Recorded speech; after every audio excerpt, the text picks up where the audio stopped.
Right, hello and welcome again to another MLS UK podcast. This series of introducing the writers to you so you get to know more about them as people, not just as words on a screen.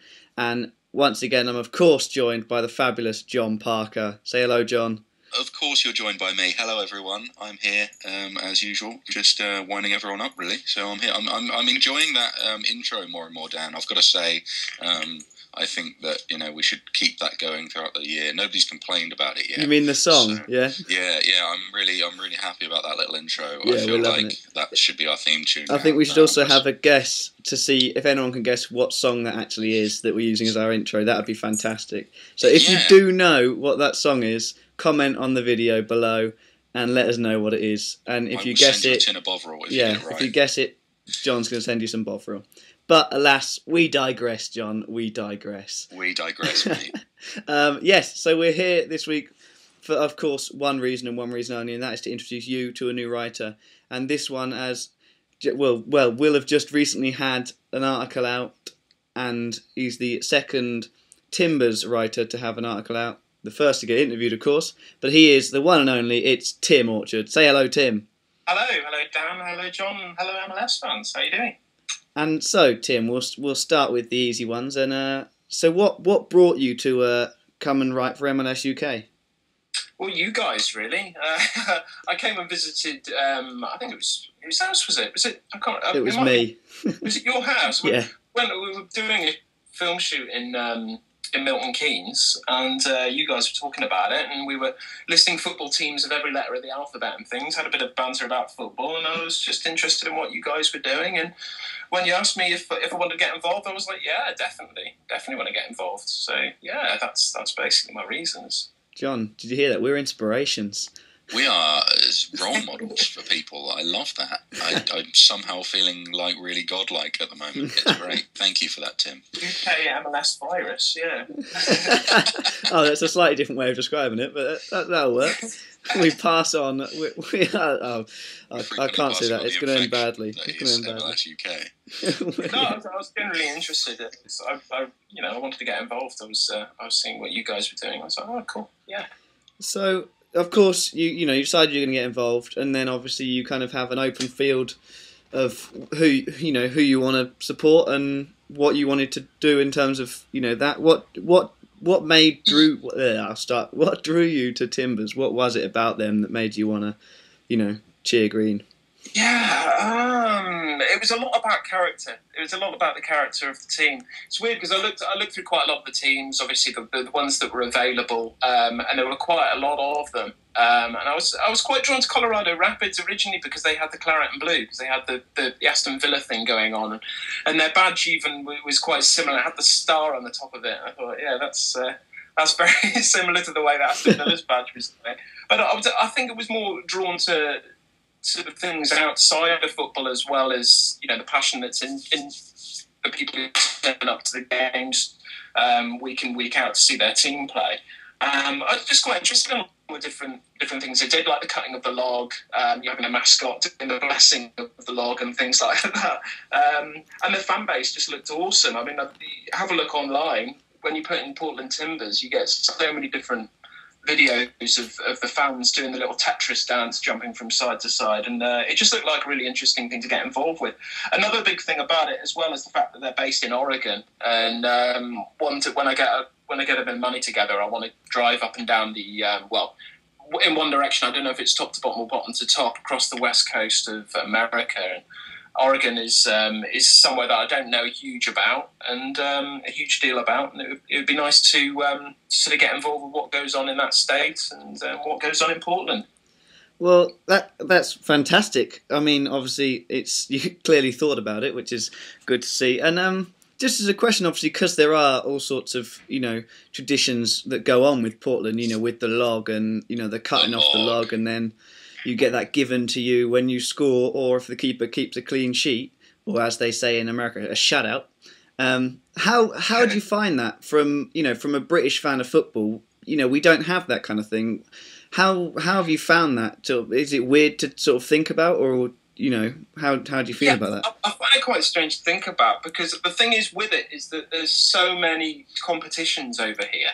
in the UK. You know, they've got so many different cups going on. There's almost too many cups to really for teams to even care about some of the cups. You know, the top teams sometimes, all right, if they're clinging on to some hopes of getting any silverware, then they might put some consideration into the League Cup. Yeah. But then always put the FA Cup before it, and then you know, even when Aston Villa were having a decent run, they were in Europe, they were in Europa League, and our manager at the time decided, you know, we're going to play a weakened team in the Europa Cup, and we got knocked out of that competition. We kind of limped out, and it was because we couldn't care about those competitions. So your scorer will play so many more games, will score so many goals that, you know, their house is going to be practically, you know, their rooms are going to be filled with blocks of wood if they were to do that. I mean, who was the top scorer in the? Do you know? Here we go. I'm putting you on the spot. Who was the top scorer? Because I know there wasn't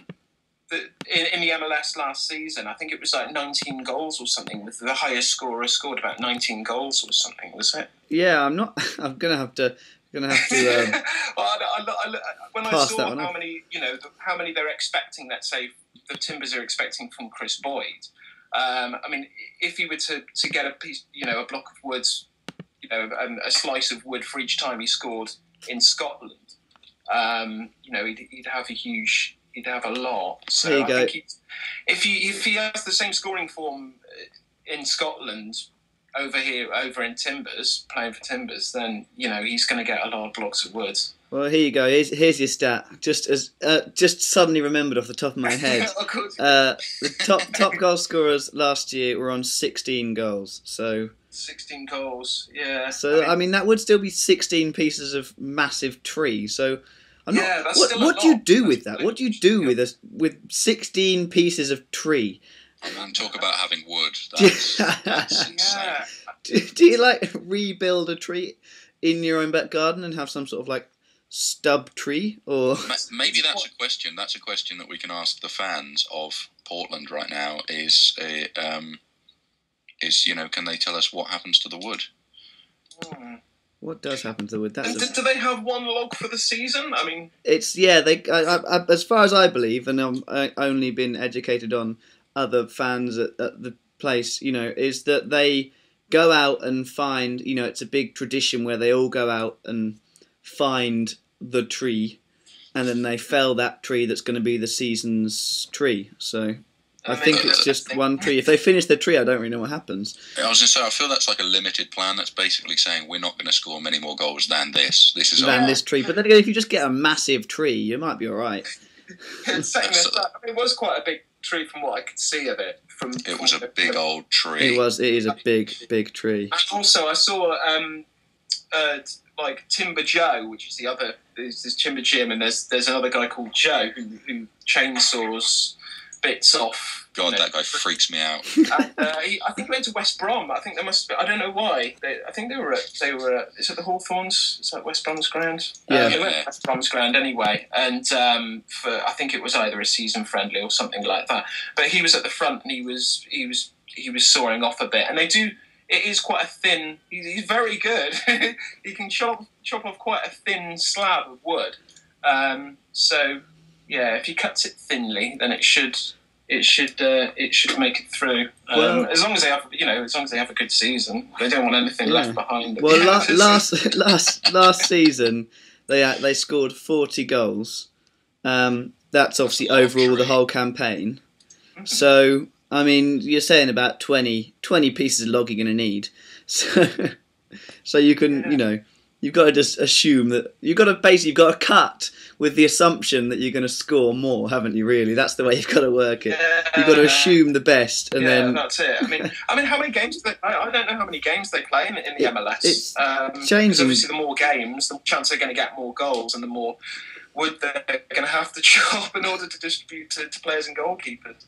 I know, it will be fantastic. Imagine if the African Cups again concede any. Go through quite a lot, really. That's a dream for any team, really. Yeah. Just to clarify on that, Tim, it is 34 games that they play in a season. Is it? Oh, hello, my Xbox has just made a very loud noise. Apologies. As well. Sorry, go again, Tim. I didn't quite catch that. No, John was saying there's 34 games in a season. So how many games in the MLS Cup then in total? That would total up quite a few. Either way, they're going to be getting through quite a lot of wood if they Yes. can. The dream is that you're going to be begging for a new tree halfway through the season, and then you're having a good season, don't you? Really? Yeah, I think that's a good thing. You can hope that by a certain month you need another tree. Then you can tell it's been a good season. You can kind of gauge your season on when you need another tree. On how much deforestation you've caused. Yeah, basically Portland Timbers are causing deforestation if they have a good season. So well done, Portland. We encourage you. Some little tribe is being made homeless every week if they do well. God, I hope not every week. Jeez. I hope they're not scoring that much. Although in fairness, that would be a dream season for Timbers fans. Deforestation in the entire area of Oregon. Oregon is left treeless. But alas, once again we have digressed. Yeah, let's get back to the main cause of this, welcoming Tim to the site. Tim, I mean, you've had a chance to read through the site and stuff, I guess, already. You've seen what other people have posted up, and obviously you've seen that we're kind of gunning for it this year with MLS UK. And what do you think of the whole mission? Do you think that we're onto a winner here, trying to get people in the UK onto MLS? Well, there was quite a bit of following in previous seasons. Was it last season, the first season?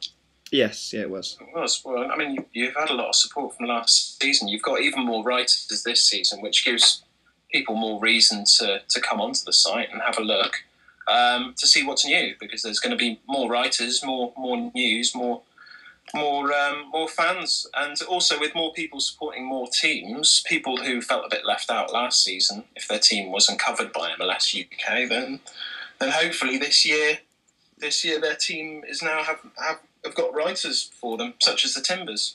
Now they've got 2 writers, so they've got more reason to come on MLS UK. So, yeah, if it grows with writers, then it's going to grow with fans as well. So, on to the thing.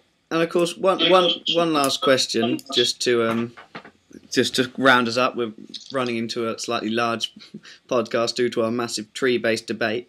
We went a bit overboard with that, didn't we? But how do you feel? How do you feel it's important to promote the MLS in England? Obviously, we're trying to we've brought you in as a new fan so you can enjoy the game of MLS. And do you think how important it is for someone like yourself to enjoy a different leagues? Something different from the BPL, something different from the the Championship, whatever league it is that you watch. Yeah, I think probably the main thing is a cultural difference. I think to get really an idea of the cultural difference. Yeah, I mean, I like dipping my toes into any different cultural sport. Anything that really sort of goes on in different countries, just to see kind of how they do things. There's even a difference, from the Premier League to the Champions League, the way that it's refereed. Yeah. So I mean, it's just really to get an insight, and yeah, it's hard to say really. Just because I'm quite interested in the game of football, I'm more than happy to look into any other country that's playing the same beautiful game, really.